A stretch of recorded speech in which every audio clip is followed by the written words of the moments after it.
dumating na siya. Let's go! Let's go! Bubuksan ko muna. Tama nga pala guys, isa ako dun sa mga na-text ni Blitz ng early access para dun sa new flavors niya.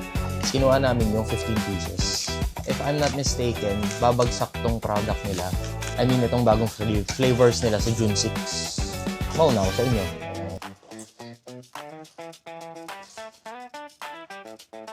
Luto mo yung peanut butter.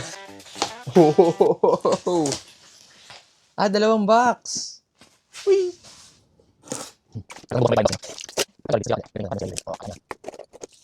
Uy.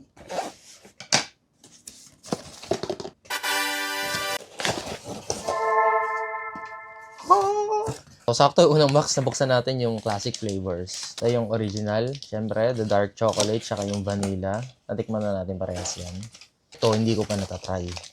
Si matcha. So, yan, nakita nyo na, 21 grams of protein, 195 calories, with oats, and syempre, matcha yan, boy. Yan tayo sa ating pinaka-hihintay. Ano ba? Ganap na ganap yung matcha. Yeah, boy! Sa June 6 nyo pa makukuha to. So yeah, this is the new flavors of Blitz High Protein Bar. Ito yung peanut butter nila. At ito ata yung pinaka-excited yung nagka-camera. Ito, excited ako dito. Strawberry na to. Kasi, yan, nakita niyo yan. Saan na nagsabi? Ihalo ko na daw. Ihalo ko siya sa aking breakfast. Teka, dyan lang kayo. Wait lang. Kunin ko. Wala akong prutas. Ihalo ko dito. Oh, ha? So, malalaman natin naman. Titikman ko siya ng solo, tapos titikman ko siya ng pira-piraso nandito. Na-ref na natin siya. Rekta na tayo sa strawberry. Kasi nagugutom na ako eh. Ayan, so, sniff check. Wow, sniff check. Guys, medyo natunaw kasi, alam niyo naman, ang init sa Pilipinas ngayon eh. Hindi na kasalanan ni Blitz to. Ano na to? Wala, mainit lang talaga. Pero hindi naman tunaw na tunaw. See? Excited ako. First bite.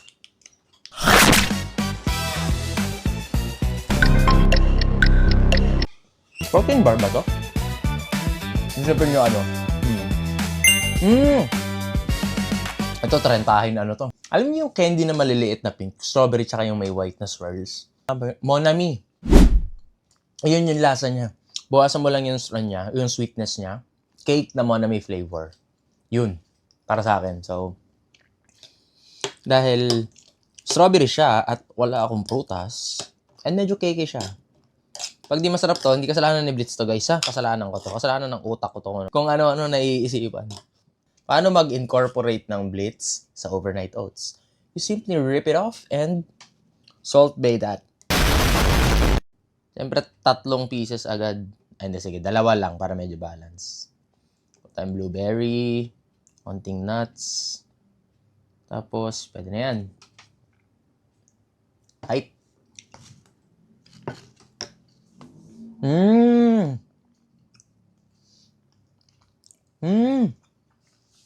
Masarap siya. Masarap ihalo dito, promise. Tubig muna tayo, guys. Alright, so, time matcha. Alam ko na. Panis. Ay, ito mas buo to. Kesa dun sa strawberry, medyo nalungkot kanina. Hindi kasalanan ni Blitz yun. Kasalanan ko yan, ha? Ito yung matcha. Ito, sure ako nakita nyo na to sa mga ibang ano. Kasi, mas nauna to lumabas dun sa bagong flavor.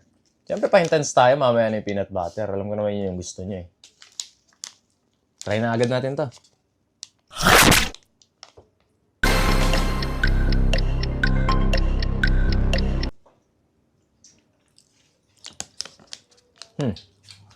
I don't know if I like it. Ang gusto kong matcha, sa inumin lang. Sa cake, kahit anong dessert, usually ayoko ng matcha. But to be honest, this is bearable para sa akin.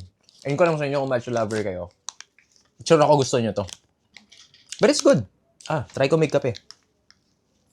Yeah, it's good.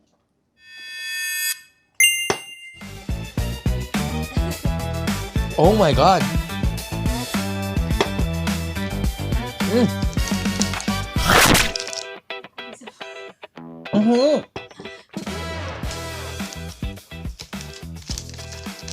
Shop. Man, di sponsored to. Baka alam nyo sponsored to. Kaya ang puro sarap-sarap ko dito. Ah. Hindi sponsored. Binili namin to. Hoy! Blades, baka naman. Shanan! Ang naantay ng mga mga peanut butter bros. Okay. Itong peanut butter naman, ganun din. Actually, mas mataas siya sa calories compare sa iba. Meron siyang 21 grams ng protein and 210 ng calories. So, mas mataas lang siya ng 10, pero... ito talaga, malungkot. Pucha. Na-heat stroke. O yan. So, basically, ganun. Hindi ko na siya nabuksan ng matino kasi tunaw siya.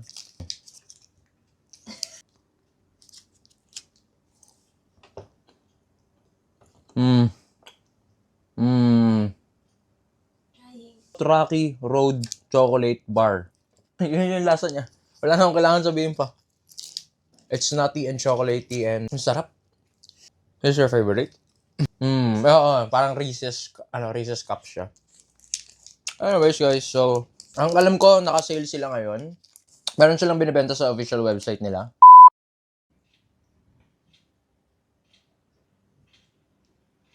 Ay.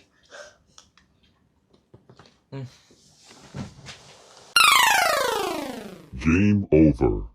Please, sponsoran nyo ako. Tapos kahit puro strawberry lang, masaya na ako. Sige na, please!